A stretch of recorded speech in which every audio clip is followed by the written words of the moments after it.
Hi friends, நீங்கள் வந்து BSNL sim வந்து வாங்கிட்டீங்களா? நிறைய பேர் பார்த்தீங்கன்னா இப்போ ஏர்டெல், ஜியோ, விஐ இவங்கெல்லாம் வந்து ப்ரைஸ் இன்க்ரீஸ் பண்ணிட்டாங்க அப்படிங்கிறதுக்காக நீங்கள் பிஎஸ்என்எல் வந்து வாங்கியிருப்பீங்க. இப்போ அதெல்லாம் வாங்குறப்ப பார்த்தீங்கன்னா ஓல்டி ஆக்டிவேட் பண்ணோம் அப்படின்னா ஜியோலையெல்லாம் ஓல்டி ஆட்டோமேட்டிக்காகவே வந்துடும். அப்புறம் ஏர்டெல், விஐல இல்லாமல் நீங்கள் மெசேஜ் போட்டு தான் மெசேஜ் பொண்ணுலாம் கஸ்டமர் கேர் கால் பண்ணி தான் ஓல்டி வந்து ஆக்டிவேட் பண்ண முடியும். அதே மாதிரி தான் பார்த்தீங்கன்னா பிஎஸ்என்எல்ல வந்துட்டு என்ன பண்ணணும், ஓல்டி ஆக்டிவேட் பண்ணோம் அப்படின்னா டைப், அதாவது ஏசிடி ஸ்பேஸ் விஓஎல்டி அப்படின்னு கேபிட்டலில் டைப் பண்ணி 53733 அப்படிங்கிற நம்பருக்கு நீங்கள் ஒரு 3 டைம்ஸ் சென்ட். இதில் வந்து பார்த்தீங்கன்னா கூகுள் வந்து 4 டைம்ஸ் சென்ட் பண்ணுன்னு போட்டிருக்காங்க. இல்லைனா செகண்ட் ஆப்ஷன் 53734க்கு வந்து நீங்கள் மிஸ் கால் அடிக்கணும். ஒரு கால் பண்ணிங்க அதுவே கட் ஆகும், அந்த மாதிரி கால் அடிக்க சொல்லியிருக்காங்க.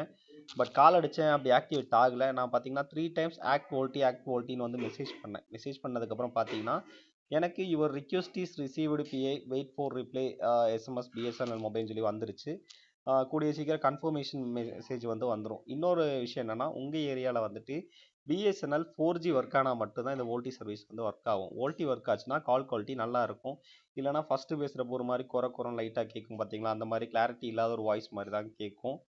2G 3G இருக்கிற ஏரியாவில் எல்லாமே அந்த மாதிரி இஷ்யூ தான். நிறைய பேர் என்னடா அது வாய்ஸ் கிளாரிட்டியே இல்லை, இப்போ ஜியோ, வோடஃபோன் இதெல்லாம் நீங்கள் கால் பேசிட்டு இது பிஎஸ்என்எல் வாங்கி பேசுகிறப்ப கொஞ்சம் டிஃப்ரென்ஸ் தெரியும். பார்த்தீங்கன்னா உங்கள் ஏரியாவில் 4G வரக்கு முன்னாடியே ஓல்டி ஆக்டிவேட் பண்ணிக்கங்க. அது போக ஆண்ட்ராய்ட் ஃபோனில் செட்டிங்ஸில் போய் மொபைல் நெட்ஒர்க்ஸில் போனீங்கன்னா அங்கே ஓல்டி கால் இருக்கும், அதை ஆக்டிவேட் பண்ணிக்கங்க. மேபி அது ஒர்க் ஆச்சு அப்படின்னா சந்தோஷம். தேங்க்யூ ஃபார் வாட்சிங் ரெயின்போ இன்ச். இந்த மாதிரி புது புது அப்டேட்லாம் தெரிஞ்சுக்க rainbow inch YouTube channel subscribe பண்ணுங்கள். உங்களுக்கு வேறு ஏதாவது தெரிஞ்சுக்கணும் அப்படின்னாலும் கமெண்ட் செக்ஷனில் வந்து கமெண்ட் பண்ணுங்கள். அது ரிலேட்டடான வீடியோஸ் வந்து நீ அப்லோட் பண்ணுவோம்.